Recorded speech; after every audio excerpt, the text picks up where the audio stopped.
Antes de abordar as questões relacionadas à acirrada disputa à sucessão presidencial e também nos estados as disputas no segundo turno, como é o caso do Rio Grande do Sul, eu quero abordar uma questão de emergência e urgência, senador Cacá Andrade.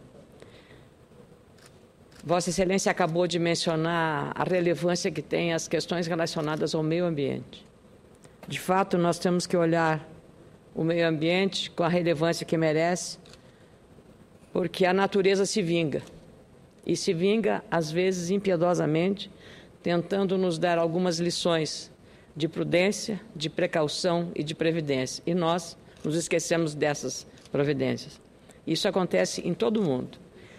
30 municípios do meu estado, o Rio Grande do Sul, foram atingidos duramente nesse final de semana por um forte temporal.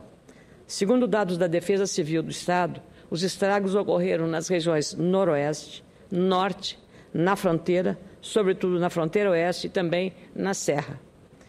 As perdas foram causadas pela chuva forte, queda de granizo e ventania. Em muitas cidades, as rajadas de vento passaram dos 100 km por hora.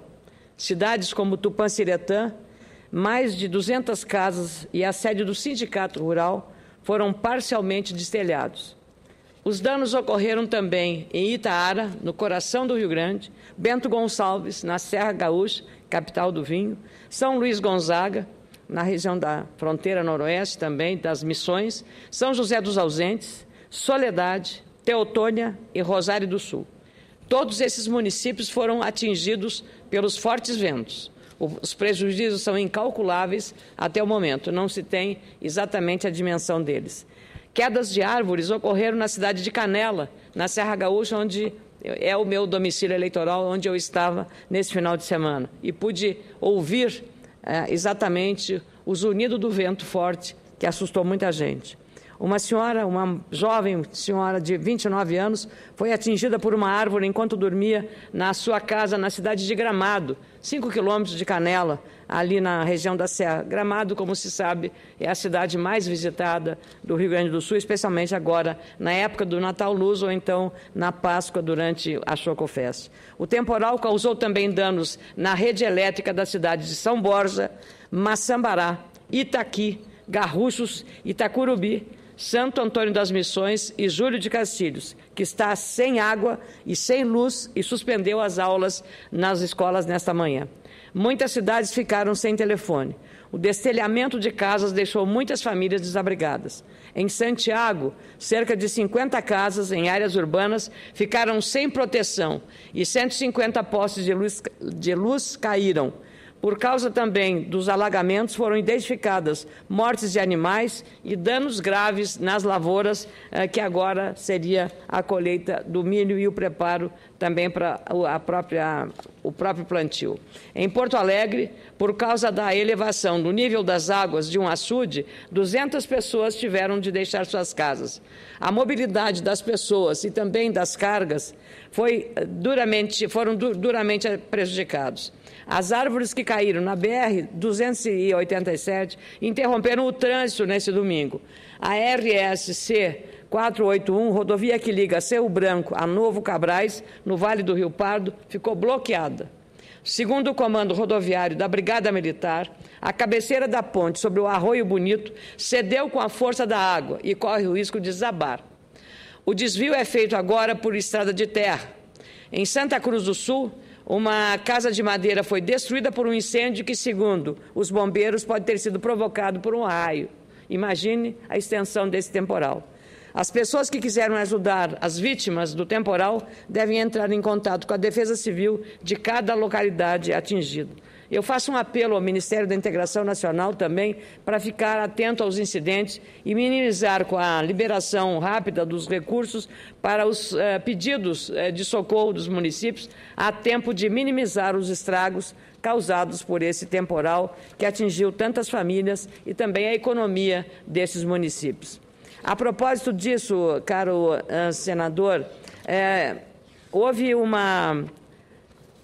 concurso público, já que falamos em Polícia Rodoviária Federal, houve um concurso público para jovens aprovados no concurso para agentes da Polícia Rodoviária Federal, que estão injustamente fora da lista das nomeações. Dos 1.000 postos que foram disponibilizados para o cargo, aliás, no próprio concurso dizia que era para um concurso para 1.000 cargos, ou seja, 1.000 nomeações. Apenas a metade, ou seja, 500, foram nomeados após a autorização do Ministério do Planejamento, Orçamento e Gestão.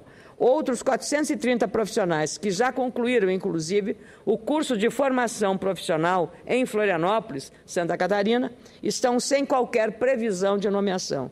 Os 70 restantes desistiram, foram chamados para outros concursos ou não conseguiram concluir a etapa de formação. A promessa do governo federal era que esses profissionais fossem nomeados antes da Copa do Mundo que aconteceu no nosso país.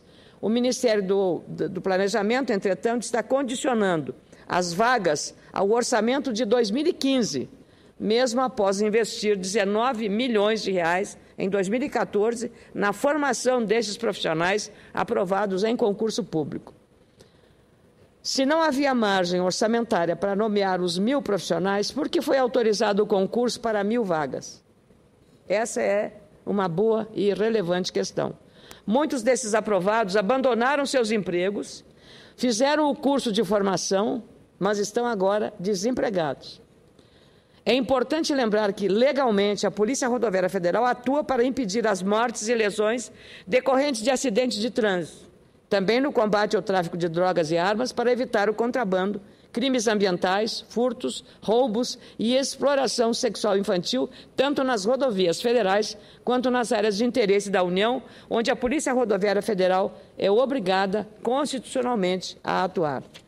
Atualmente, o Departamento da Polícia Rodoviária Federal possui 13.098 cargos de agente, segundo a Lei 11.784 de 2008, sendo que mais de 3.000 estão vagos devido a demissões, aposentadorias ou mesmo licenças.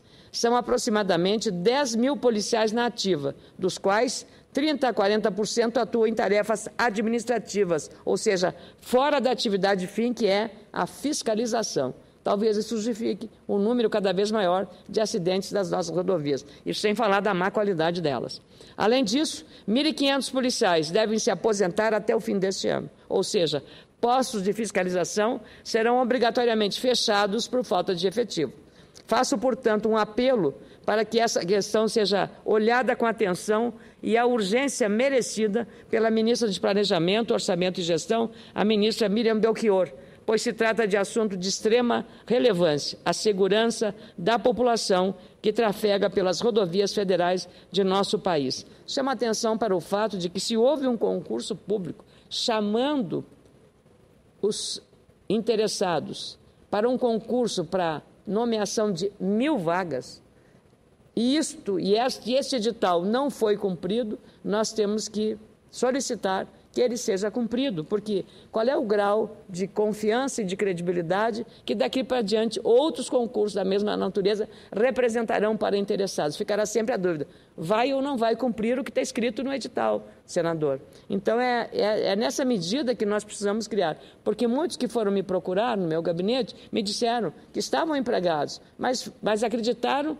e abriram mão dos seus empregos, pediram demissão e se dedicaram, aprovaram no concurso e fizeram toda a formação, ficaram 4 meses lá em Florianópolis e agora estão a ver navios, como se diz na gíria popular, em relação a esse processo. Então, é muito relevante. Já que falamos na Polícia Rodoviária Federal, em relação à nomeação dos 500 concursados aprovados e já com a formação de agente, eu também quero mencionar que estive em Porto Alegre, recebi lá o presidente do Sindicato dos Policiais Federais do Rio Grande do Sul, Biratã Antunes Sanderson, junto com alguns diretores e diretoras do próprio sindicato, pedindo o meu apoio para a votação, está agendado no dia 28, da medida provisória 650, que dispõe sobre a reestruturação da carreira policial federal, bem como o reajuste de 15,8% nela inserido, na medida provisória, índice que já foi concedido às demais carreiras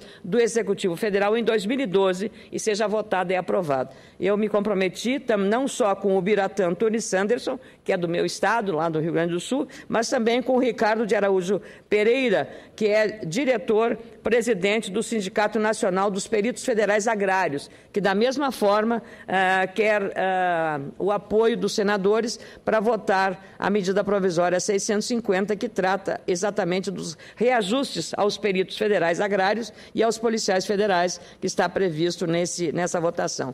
Feito esse registro, senador Cacá Andrade, eu queria, senador também Fleury, que mencionou essa relevância. Aqui falou-se pelo nosso vice-presidente, o nosso respeitado senador Jorge Viana, e a liberdade que a tribuna nos dá pelo mandato que temos e a responsabilidade de representar os nossos estados, mas, sobretudo, os nossos eleitores, que confiaram em nós para que o representássemos aqui no Senado Federal, seja nesta ou em outras tribunas, caros senadores. E é exatamente por isso que cada um de nós tem o direito e o dever, sobretudo, que, nesse momento, nós tenhamos a serenidade, a tranquilidade e, sobretudo, façamos apelo para que o nível do embate não seja, como foi até, como disse bem o senador Fleury, dessa forma agressiva, desrespeitosa, caluniosa, difamatória.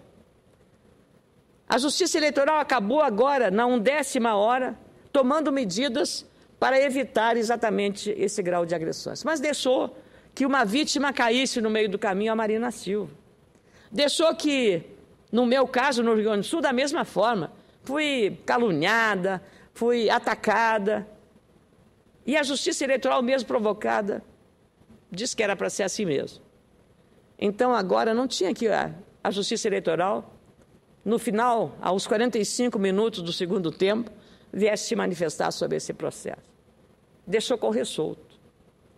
E nós temos que ter uma regra muito clara, muito objetiva, para evitar os casuísmos, as intromissões acidentais ou, eventualmente, de interesse. Não podemos suspeitar que haja interesse de um órgão que tem que ser isento, que é a Justiça, num momento como esse, crucial da vida política do nosso país.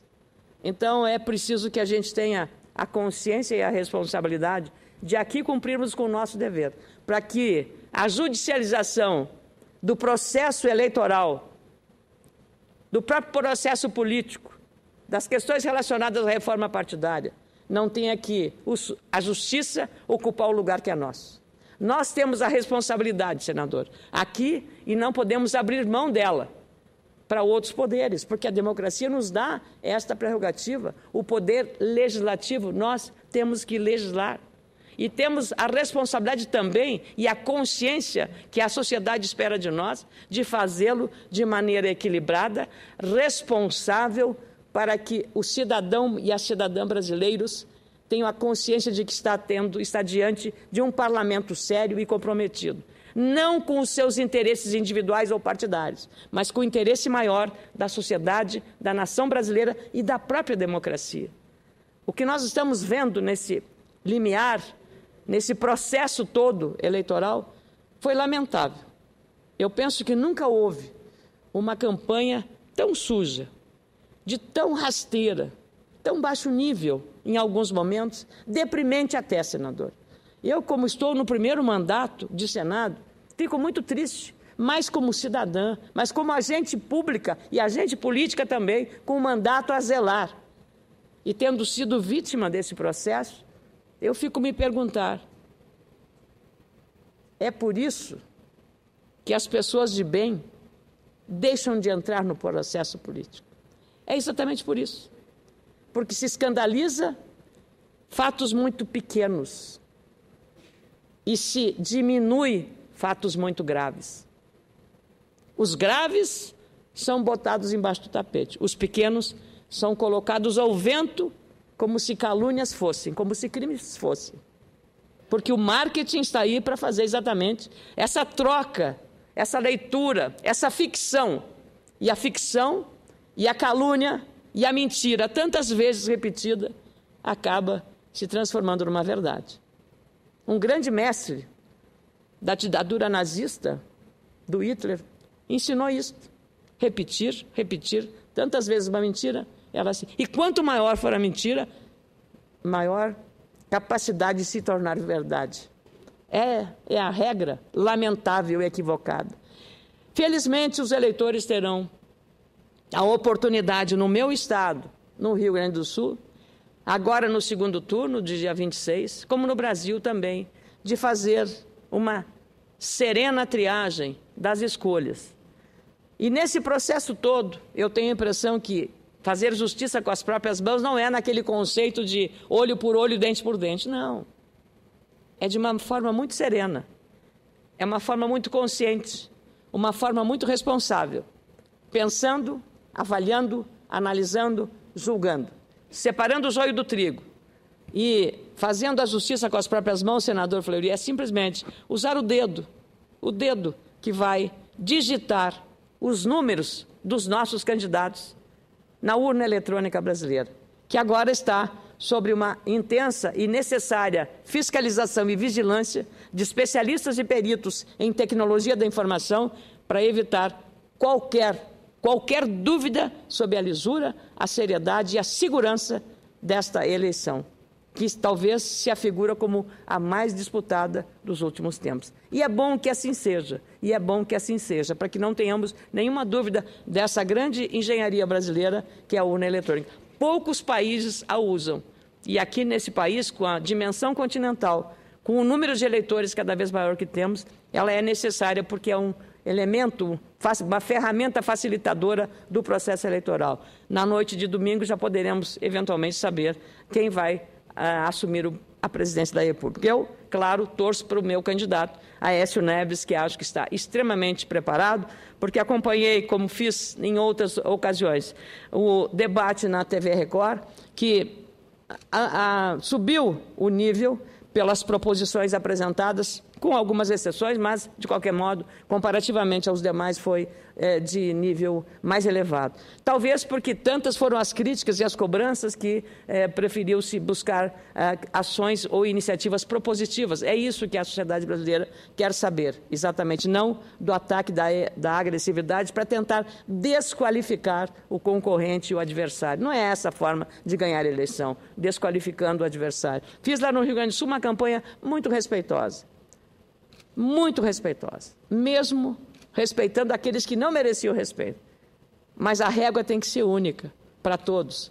Foi respeitosa, propositiva, com um bom plano de governo, para que o nosso Rio Grande do Sul se tornasse um estado mais competitivo, um estado mais eficiente, com melhor qualidade de serviço para a população, mas, sobretudo, para aqueles empreendedores que têm e querem investir mais no Estado para que gere mais emprego, mais renda e mais justiça social. Um Estado mais inclusivo em todos os setores.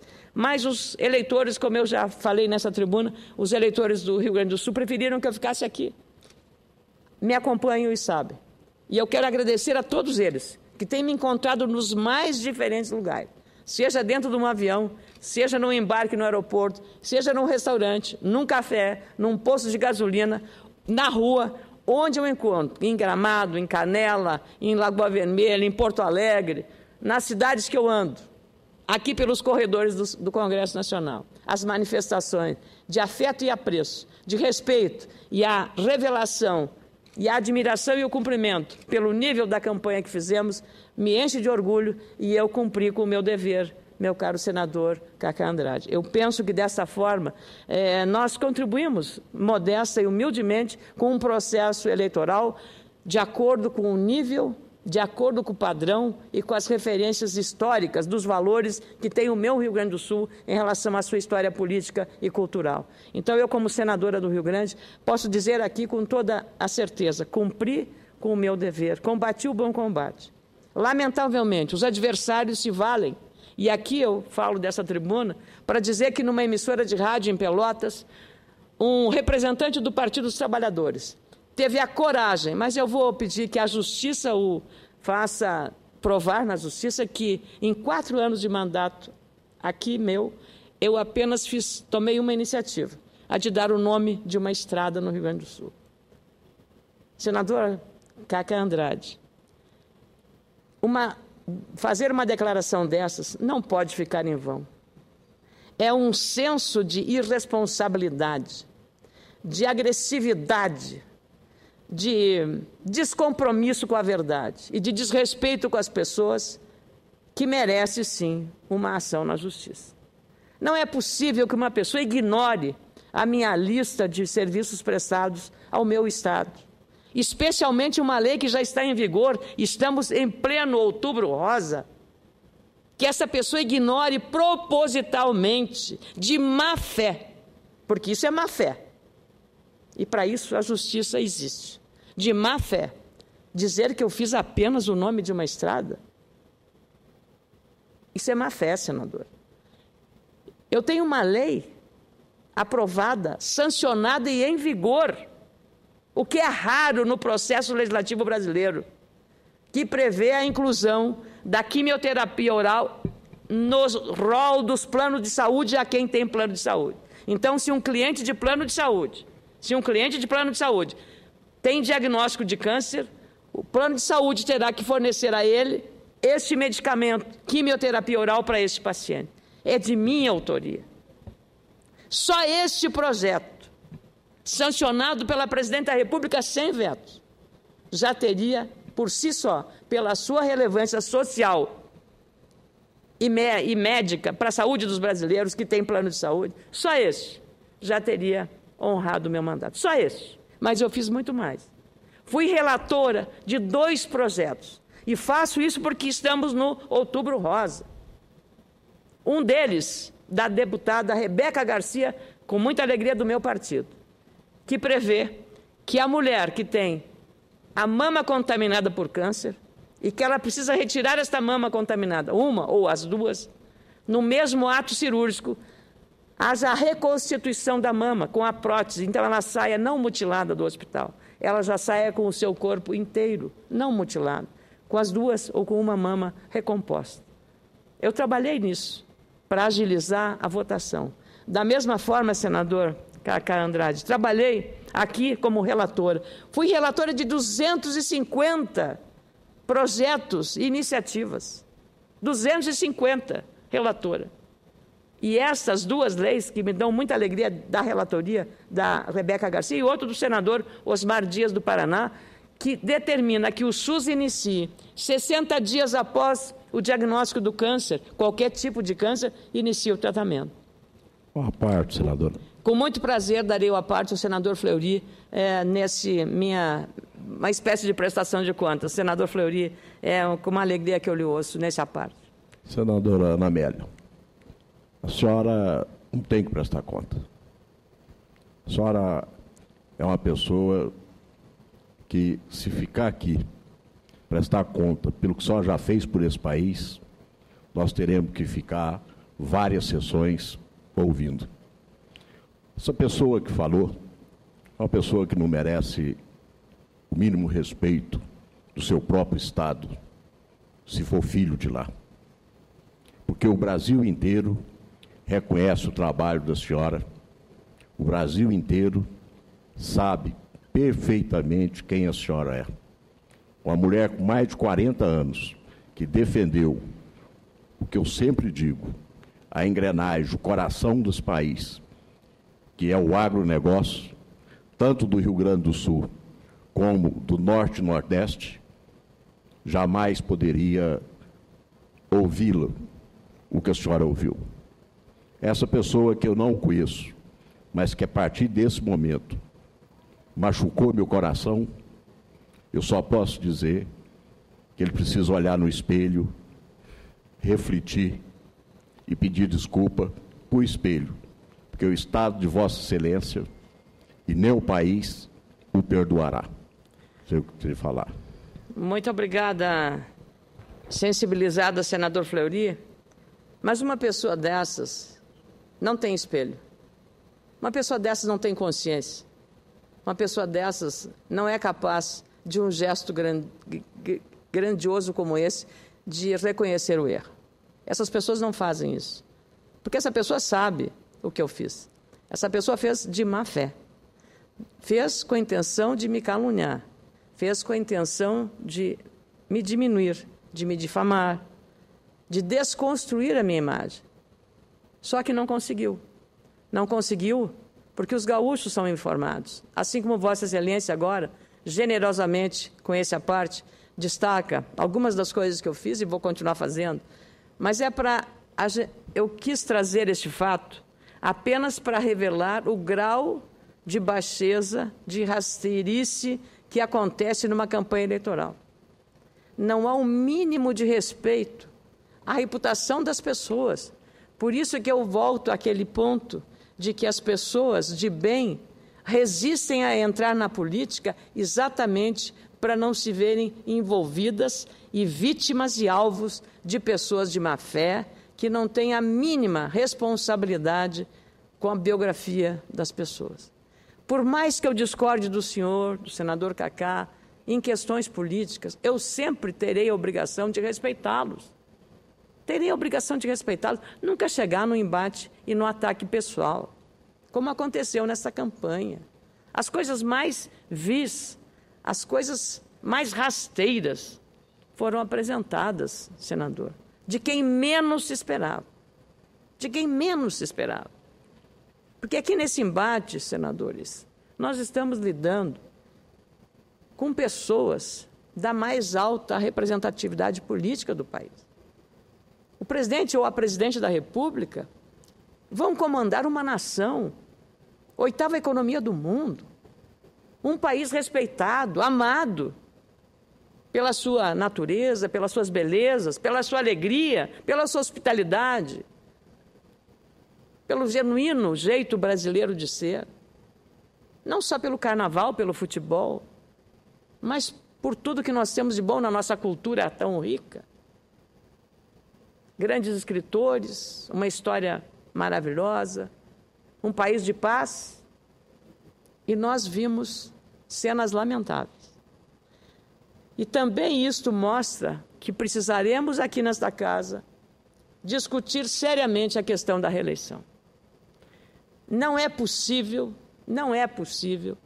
o governante ficar até o último dia do embate com tudo que o cargo lhe coloca à disposição.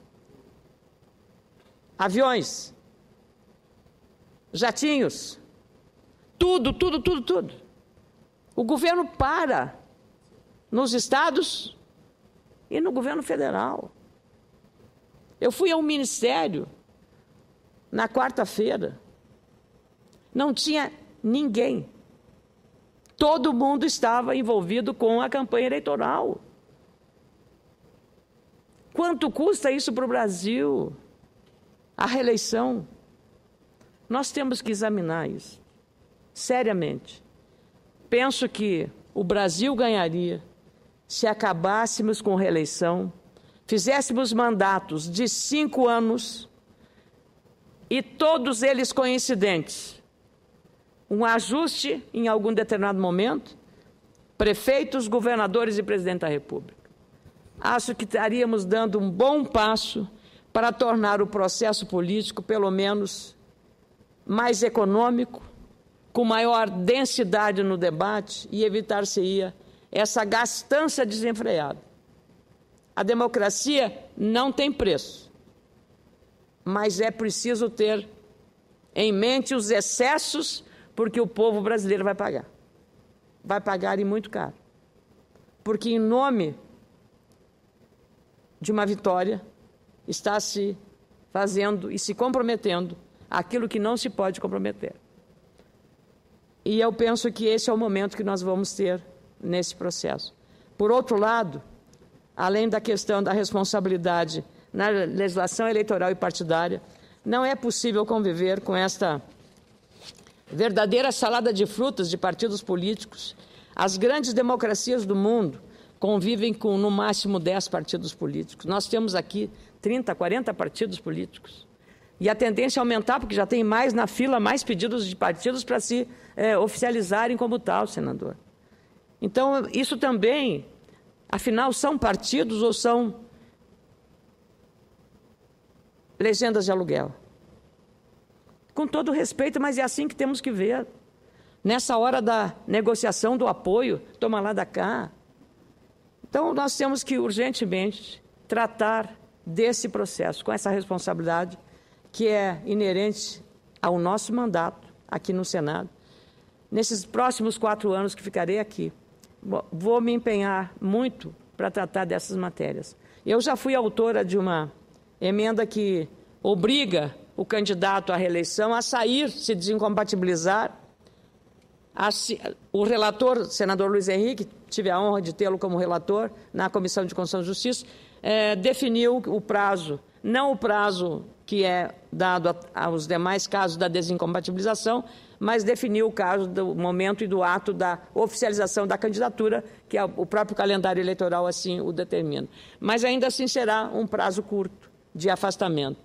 É preciso que haja uma regra mais clara para tornar a disputa eleitoral mais equilibrada, porque do jeito que é hoje, é inacreditavelmente desequilibrado o processo dessa disputa. Como eu disse, via em Porto Alegre, no aeroporto, 2 aviões da Força Aérea Brasileira, um precursor, um outro para presidente andar, o uso do Palácio para fazer gravações, o uso de todo o Estado republicano que pertence ao Estado, que está sendo usado, inclusive gravações em escolas públicas, em órgãos públicos. Não é uma coisa correta de estarmos assistindo tudo isso. Mas, felizmente, e quero encerrar, senador, dizendo que o que é bom em todo esse processo é que até agora isso tem acontecido num clima de absoluta liberdade de expressão, de absoluta liberdade democrática. E faço um apelo e uma exortação. Temos que ficar vigilantes nesta casa, no Parlamento brasileiro, nas assembleias, nas câmaras, para, passado o pleito, os ânimos sejam serenados, porque as tentativas de um cerceamento às liberdades e também a redução do valor das instituições, especialmente do Parlamento brasileiro, essas tentações existem. Elas podem estar hoje um pouco escondidas, mas às vezes são como aquela brasa que está encoberta pelas cinzas. Quando fizer um sopro, ela renasce e aí nós vamos correr sérios riscos. Espero que esse momento não chegue no Brasil e que nós tenhamos esse clima de democracia plena com toda a vitalidade como foi até esse momento. E torcer para que o pleito no domingo seja o mais calmo, tranquilo e o mais respeitoso. Os brasileiros e as brasileiras assim o merecem. Muito obrigado, senador.